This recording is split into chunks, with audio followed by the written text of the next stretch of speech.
Il subwoofer Pioneer X7 di Hecht offre un'esperienza sonora eccezionale grazie alla sonologia di amplificazione di classe D.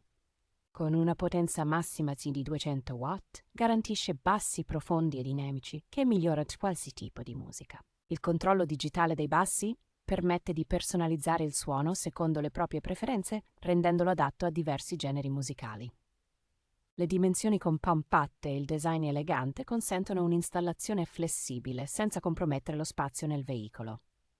La tecnologia presente in attuale ha per riparazione sonora potente e precisa. Grazie alla costruzione robusta e al design raffinato, si integra perfettamente con gli interni dell'auto, giungendo un tocco di stile.